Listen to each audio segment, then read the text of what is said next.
क्या आप जानते हैं कि माता शबरी को भगवान श्री राम के आने का पता उनके जन्म से पहले ही चल गया था? इस थ्रेड को सेव कर लो, ऐसे थ्रेड्स बार बार नहीं आते।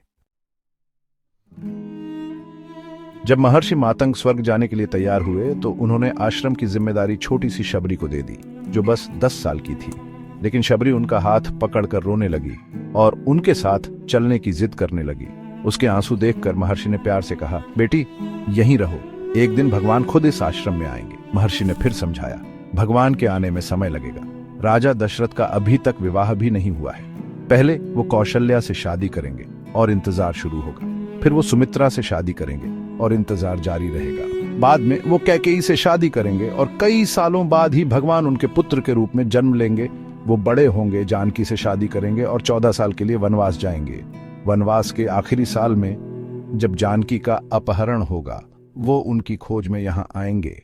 उस समय तुम उन्हें सुग्रीव से दोस्ती करने को कहोगी और रावण को हराने में उनकी मदद करोगी।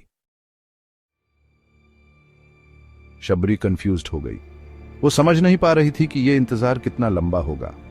मासूम बेसब्री से उसने पूछा, गुरुदेव, मैं इतने लंबे समय तक कैसे इंतजार करूंगी?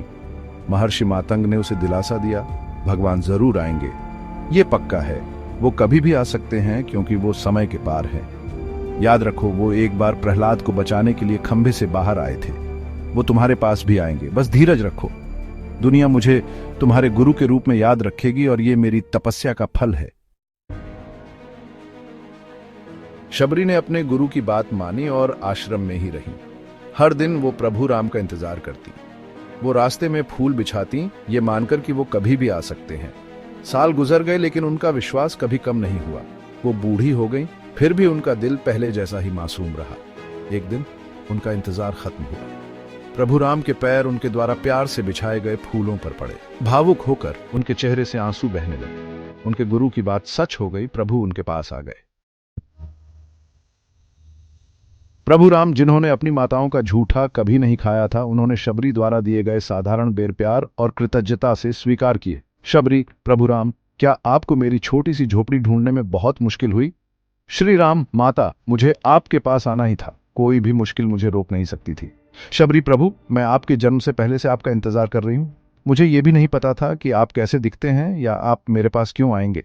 मुझे बस इतना पता था कि कोई महान व्यक्ति मेरे इंतजार को पूरा करने आएगा। श्री राम, मेरे जन्म से पहले ही तय था कि मैं तुम्हारे आश्रम आऊंगा।